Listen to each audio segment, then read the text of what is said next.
Hello friend, welcome to our channel pharmacy dictionary. आप देख रहे हैं हमारा मेडिसिन रिव्यू एक्सक्लूसिव सीरीज। और आज की सीरीज में हम एक ऐसे प्रोडक्ट के बारे में बात करने वाले हैं जो कि आपके शरीर के कुछ महत्वपूर्ण हिस्सों में अगर किसी तरह से बैक्टीरियल इन्फेक्शन हो गया है तो उस बैक्टीरियल इन्फेक्शन को कम करने का काम करता है। ना केवल बैक्टीरियल इन्फेक्शन को कम करेगा बल्कि उन फैक्टर्स को भी कम करने का काम करता है जो कि आपके दूसरे एंटीबायोटिक के काम करने के तरीके को रोकने का काम कर रहे थे। कुल मिलाकर के आपकी बॉडी में अगर इन्फेक्शियस एजेंट हैं तो उनको वहां से रिमूव करने का काम करेगा और उसका रेजिस्टेंस को भी कम करने का काम करेगा।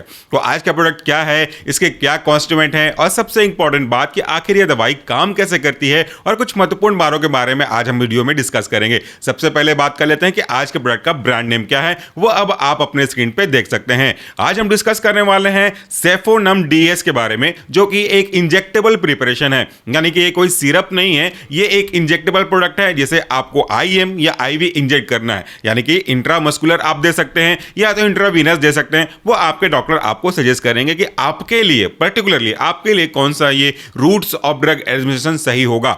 ये जो आपका ड्रग है सेफोनम डीएस, इसे बनाने वाली कंपनी है एल्विस्टा। और इसके अंदर अगर हम बात करते हैं एक्टिव कॉन्स्टिट्यूएंट का, तो वो भी आप अपनी स्क्रीन पे देख पा रहे होंगे। इसमें दो एक्टिव कॉन्स्टिट्यूएंट यूज किए गए हैं। पहला है आपका सेफेपाइम और दूसरा है आपका टाजोबैक्टम, और दोनों मिलाकर के इंजेक्टेबल प्रिपरेशन किए गए हैं। यहां पे एक जानकारी आपको दे दूं कि जो पहला कॉन्स्टिट्यूएंट है आपका सेफेपाइम, यही एक्चुअली मेन आपका ड्रग है, और दूसरा जो कॉन्स्टिट्यूएंट है आपका टाजोबैक्टम, वो मेन तो नहीं है ऐसा नहीं बोलूंगा, लेकिन हाँ उसका सपोर्टिंग रोल यहां पे कम करता है। मेन हीरो वो है, सपोर्टिंग हीरो यहां पे है। अगर इसके कंसंट्रेशन के बारे में बात करते हैं कि दोनों कितने कितनी मात्रा में है, तो यहां पे each vial contain cefepime hydrochloride Indian pharmacopoeia की गाइडलाइन के अकॉर्डिंगली 2 ग्राम, यानी कि इसमें 2 ग्राम इसका कॉन्स्टिट्यूशन है। और साथ में अगर आप बात करते हैं इसके साथ क्या जो ड्रग लगा है वह है आपका tazobactam sodium sterile preparation Indian pharmacopoeia के गाइडलाइन के अकॉर्डिंगली, और यह है आपका 0.25 ग्राम। तो इस तरीके से आपका 2.250 ग्राम आपके प्रति दोनों को मिला करके वहां पे आपको मिल जाएगा।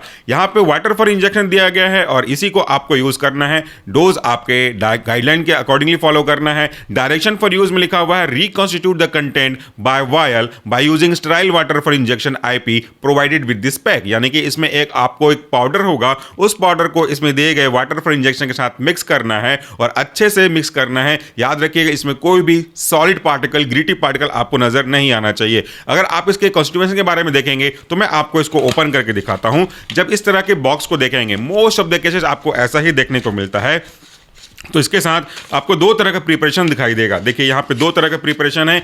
एक आपकी सीसी पे आपका जो पाउडर ड्रग है वो अवेलेबल होगा, साथ में आपको एक वाटर फॉर इंजेक्शन दिया जाएगा, ताकि जब आपको इसे यूज करना है तो वाटर फॉर इंजेक्शन को आपके निडल से लेता हुआ इसमें आप डालेंगे, उसको अच्छे से मिक्स करेंगे। इसको यूज करने से पहले 2 चीजें जरूरी हैं। हालांकि आप ये सोचेंगे कि मैं तो यूज करूंगा नहीं, कोई डॉक्टर होगा या कोई नर्स होगा या कोई और ऐसा व्यक्ति जो आपकी मदद कर रहा है वही करेगा, लेकिन आप ध्यान तो रख सकते हैं। सबसे पहले इसको यूज करने के पहले जो पाउडर है उसे अच्छे से शेक करना होता है, ताकि कोई जो लम्प फॉर्मेशन हो गया है, जो सॉलिड पार्टिकल बन गए हैं, उसे अलग अलग किया जा सके। उसके बाद जिस भी क्वांटिटी में बात की गई है उस क्वांटिटी में वाटर फॉर इंजेक्शन को लेकर के इसके अंदर इंजेक्ट करना है, फिर से अच्छे से शेक करना है ताकि सब कुछ अच्छे से डिसॉल्व हो सके। उसके बाद इसको आपको या तो आईवी या तो आईएम, जैसा आपके डॉक्टर ने आपको सजेस्ट किया है वैसा आपको किसी की मदद से लगवा लेना है। लगाना खुद से बिल्कुल भी नहीं है। याद रखिएगा ये प्रिपरेशन बनने के बाद, यानी कि पाउडर में पानी डालने के बाद इसको इमीडिएटली आपको यूज करना है। ऐसा नहीं कि चलो मैं एक दिन पहले से एडवांस में मिक्स कर लेता हूं ताकि कल का काम मेरा आसान हो जाए।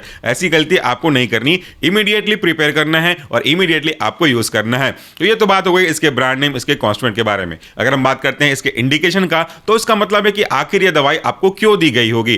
कई अलग अलग कारण हो सकते हैं, लेकिन मेन कारण यह है कि आपकी बॉडी के किसी वाइटल पार्ट में अगर कोई इंफेक्शन हो गया है बैक्टीरिया की वजह से, तो वो बैक्टीरियल इंफेक्शन और ज्यादा ग्रो मत करे, जिससे आपको कोई प्रॉब्लम है, कोई सेप्सिस ना हो जाए। इसको रोकने के लिए इस तरह के ड्रग का यूज करते हैं। मोस्टली ये आपके सेरेब्रल स्पाइनस जो इन्फेक्शन है, नोज इन्फेक्शन है, थ्रोट इन्फेक्शन है, जीआई इन्फेक्शन है, जेनाइटल पार्ट इन्फेक्शन है, रेस्पिरेटरी ट्रैक के अलावा जो मेन हमारा पार्ट होता है यूरिन ट्रैक इन्फेक्शन, उसमें भी ये मैनेज करता है आपके इन्फेक्शन को कम करने के लिए। अगर सर्जरी हुई है तो सर्जरी के बाद जो पोस्ट सर्जरी आपके लिए कोई इन्फेक्शन डेवलप हो सकते हैं, सेकेंडरी इन्फेक्शन डेवलप हो सकते हैं, उसको भी मिनिमाइज करने के लिए, या सर्जरी के पहले भी अगर कहीं पे लगता है कि ये इन्फेक्शन होने के चांसेस हैं या पहले से कोई इन्फेक्शन है जो सर्जरी को रोक रहा है, तो उसको भी क्लियर करने के लिए इस तरह के मेडिसिन का यूज करते हैं। ओवरऑल बात करूं तो आपकी बॉडी में बैक्टीरियल इन्फेक्शन को कम करने का काम करता है। अब यहां पे महत्वपूर्ण बात आ जाता है कि ये काम कैसे करता है, जो सबसे इंपॉर्टेंट होता है समझने के लिए। यहां पे दो ड्रग काम कर रहे हैं। पहला जो ड्रग है आपका सेफेपाइन, ये क्या करता है, ये एंटीबायोटिक के कई अलग अलग तरीके होते हैं काम करने के लिए। आप बैकग्राउंड में चाहे तो देख भी सकते हैं। कई एंटीबायोटिक ऐसे होते हैं जो प्रोटीन सिंथेसिस को रोकते हैं, कई एंटीबायोटिक ऐसे होते हैं जो सेल वॉल के सिंथेसिस को रोकते हैं, सेल मेम्ब्रेन के सिंथेसिस को रोकते हैं रेस्पेक्टिवली। फंगल की बात करें या आपके बैक्टीरिया के बारे में बात करें तो कई एंटीबायोटिक ऐसे होते हैं जो एंजाइमेटिक एक्टिविटी को रोकते हैं, कुछ उनके जो डीएनए के सिंथेसिस है मिस रीडिंग कॉज करा करके उसको अफेक्ट करते हैं, कुछ लीकेज कॉज करते हैं। तो सारे एंटीबायोटिक एक जैसे काम नहीं करते, सबका अलग अलग तरीका होता है। ये वाला एंटीबायोटिक कैसे काम करता है, ये आपके सेल वॉल के सिंथेसिस को इनहिबिट करता है। ये बीटा लैक्टम रिंग के अफेक्ट करके अपने मैकेनिज्म को प्रोड्यूस करता है। ब्रॉड स्पेक्ट्रम एंटीबायोटिक है। ब्रॉड स्पेक्ट्रम कहने का मतलब है जो कई अलग अलग तरीके के इंफेक्शन को ठीक करने के लिए यूज किए जाते हैं, जिसकी यूटिलिटी कई ज्यादा होती है, कई अलग अलग प्रॉब्लम में यूज करते हैं, वही कहलाता है आपका वाइड स्पेक्ट्रम। और अगर कोई एक दो इंफेक्शन खास तरीके के साथ सीमित हो जाती है तो उसे कहते हैं नैरो स्पेक्ट्रम। ये बैक्टीरियासीडल का एग्जांपल है। बैक्टीरियासीडल का मतलब होता है ऐसे एंटीबायोटिक्स, ऐसे एजेंट जो बैक्टीरिया को पूरी तरह से खत्म कर देते हैं, उन्हें हम बैक्टीरियासीडल कहते हैं। तो ये जब ड्रग आप लेंगे ना तो ये क्या करता है, ये आपके बॉडी के अंदर ग्रो कर रहा है बैक्टीरिया के सेल वॉल को खत्म कर देता है और उससे आपकी जान बचा लेता है। ये कैसे काम करता है इसको समझाने के लिए मैंने एक डेमो लिया हुआ है। Please allow me a moment, ताकि मैं आपको अपने पॉकेट से मेरे डेमो का खजाना है वो निकाल के समझा सकूं कि आखिर ये जो ड्रग है काम कैसे करती है। आपको समझाने के लिए हर वो पॉसिबल कोशिश करेंगे जिससे कॉन्सेप्ट आपका क्लियर हो सके। सबसे पहले सेल वॉल के बारे में बात कर लेते हैं। सेल वॉल आखिर होता क्या है और क्यों इसकी इतनी इंपॉर्टेंट होती है। सेल वॉल यानी कि सेल की दीवार। सेल क्या होता है, कोशिका। कोशिका यानी कि आपके बॉडी का स्ट्रक्चरल एंड फंक्शनल यूनिट, यानी कि आप ही आप हो। आप नहीं हो, आप कोशिका है। आपका नाम भले आपका नाम जो है वो है, लेकिन एक्चुअल में आप तो सेल हो। तो जिस तरीके से हमारा सेल वॉल हमें अपने आप को बचाता है, हमारे मतलब एक प्रकार से अपनी स्किन के बारे में बात कर रहा हूं, जैसे आपके घर की दीवार आपको कई अलग अलग एडवर्स कंडीशन से बचाती है। धूप से बचा लेती है, पानी बरसात से बचा लेती है, तेज तेज हवाओं से बचा लेता है। तो आपके घर में अगर दीवार ना हो तो इमेजिन करिए चुटकी बजाऊं छत गायब हो जाए, दीवार गायब हो जाए, आप सीधे टेरेस पे आ जाओ तो पानी धूप बरसात से आपको कौन बचाएगा, आपको प्रॉब्लम होगी ना। लेकिन बचाता कौन है, आपका वॉल। तो आपको बचा रहा है आपके घर की दीवार, अगर वो ना रहे तो प्रॉब्लम होगी। उसी तरीके से बैक्टीरिया को भी, भाई बैक्टीरिया भी एक सेल है, उसके अंदर भी जान है। अलग बात है कि आप उसे अभी खत्म करना चाहते हो। तो अगर बैक्टीरिया के बारे में बात करते हैं तो बैक्टीरिया अपने आप को बचाने के लिए सेल वॉल की मदद लेता है। इसका उल्टा कर दें ज्यादा अच्छा होगा कि बैक्टीरिया का सेल वॉल बैक्टीरिया को फिजिकल केमिकल इंजरी से बचाने का काम करता है। तो जब तक बैक्टीरिया अपना सेल वॉल बनाता रहेगा तब तक उसको कुछ ज्यादा नुकसान होगा नहीं। लेकिन आपको उसको नुकसान पहुंचाना है क्योंकि आपको अपने बैक्टीरिया के इन्फेक्शन को खत्म करना है, तो आपको बैक्टीरिया के सेल वॉल को खत्म करनी पड़ेगी। और यही आपके ड्रग के साथ होता है। ऐसा ही करता है वो आपके बैक्टीरिया के सेल वॉल के सिंथेसिस को इनहिबिट करके। आपको समझाने के लिए मैंने डेमो लिया है। आप मेरे हाथ में दो छोटे छोटे एप्पल देख रहे हैं। आपको शायद दूर से कोई डिफरेंस नजर ना आएगा, लेकिन अगर आप जरा ध्यान से देखें, आई होप कि आपको वो कैमरे में दिख रहा हो,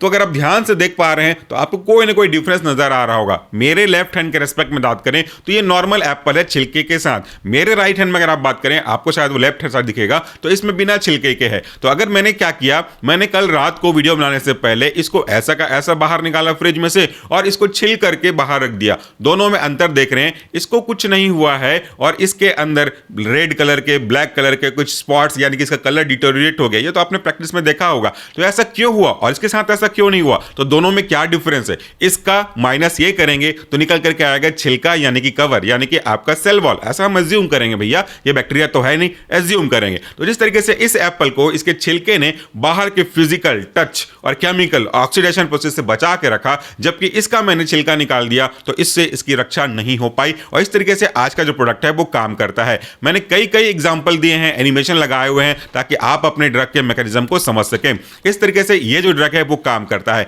इसके साथ साथ दूसरा कॉन्स्टिट्यूएंट यूज किया गया है वह आपका टाजोबैक्टम। ये क्या करता है, ये जो आपका पहला वाला ड्रग था सेपेपाइम, ये बीटा लैक्टम एंटीबायोटिक का एग्जांपल है। ये तभी काम करेगा जब particular beta lactam ring available होगा, इसको काम करने की जगह देगा। लेकिन कुछ बैक्टीरिया के पास भी बहुत अच्छा दिमाग होता है। वो क्या करते हैं, एक ऐसा एंजाइम बना लेते हैं जो उस बीटा लैक्टम रिंग को तोड़ देता है। भाई जिस एंटीबायोटिक के काम करने के लिए बीटा लैक्टम रिंग जरूरी है, अगर उसी रिंग को कोई बैक्टीरिया तोड़ देता है तो वो काम कैसे करेगा। अगर मेरा काम करने के लिए मेरे को लैपटॉप जरूरी है, मेरा माइक माइक जरूरी है, और कोई अगर आकर के मेरे लैपटॉप को ब्रेक कर देता है, माइक को ब्रेक कर देता है या माइक को म्यूट कर देता है, तो फिर वो काम कैसे करेगा? तो जरूरी है कि मुझे एक तो इन्फेक्शन को खत्म करना ही करना है, साथ में उसको भी खत्म करना है जो मेरे काम को रोकने का काम कर रहा था, और ये है आपका बीटा लैक्टामेज। ये जो बैक्टीरिया है ना, वो बीटा लैक्टामेज बनाते हैं, जो कि एक एंजाइम है। आपको नाम समझ में आ रहा होगा, बीटा रिंग को रिप्रेजेंट कर रहा है, लैक्टामेज, एज मतलब एंजाइम, जो वो एंजाइम क्या करता है, बीटा लैक्टम रिंग को तोड़ देता है, जिससे हमारा एंटीबायोटिक जो आपका है सीफेपाइम, ये ढंग से काम नहीं कर पाएगा। तो टाजोबैक्टम क्या करता है, उसी बीटा लैक्टामेज एंजाइम को, जो कि बैक्टीरिया के द्वारा बनाया गया था, उसको खत्म कर देता है। तो ना रहेगी बांस न बजेगी बांसुरी वाला काम चल गया। एक तो आपका ड्रग बैक्टीरिया को खत्म कर रहा है, दूसरा उस बैक्टीरिया को जो कि बीटा लैक्टम रिंग को तोड़ रहा था उसको भी खत्म कर देता है, उस एंजाइम को भी खत्म कर देता है, जिससे दोनों तरीके से आपको फायदा होता है। तो इस तरीके से आपका जो आज का ड्रग है वो आपकी बॉडी में ड्यूअल तरीके से काम करके इंफेक्शन को खत्म करने का काम करता है। आई होप कि आपको जो आज का ड्रग का मैकेनिज्म है वो क्लियर हुआ होगा। एनिमेशन भी मैंने बीच बीच में लगाने की कोशिश करी है, अगर आपने वो ध्यान से देखा होगा तो समझ में आ जाएगा। अगर आप और डिटेल से जानना चाहते हैं तो इसका पूरा मैकेनिज्म ऑप्शन सभी एंटीबायोटिक का अवेलेबल है हमारे मेन चैनल पे, जिसका नाम है सॉल्यूशन फार्मेसी। वहां पे आप आकर के चेकआउट कर सकते हैं। Thank you and take care.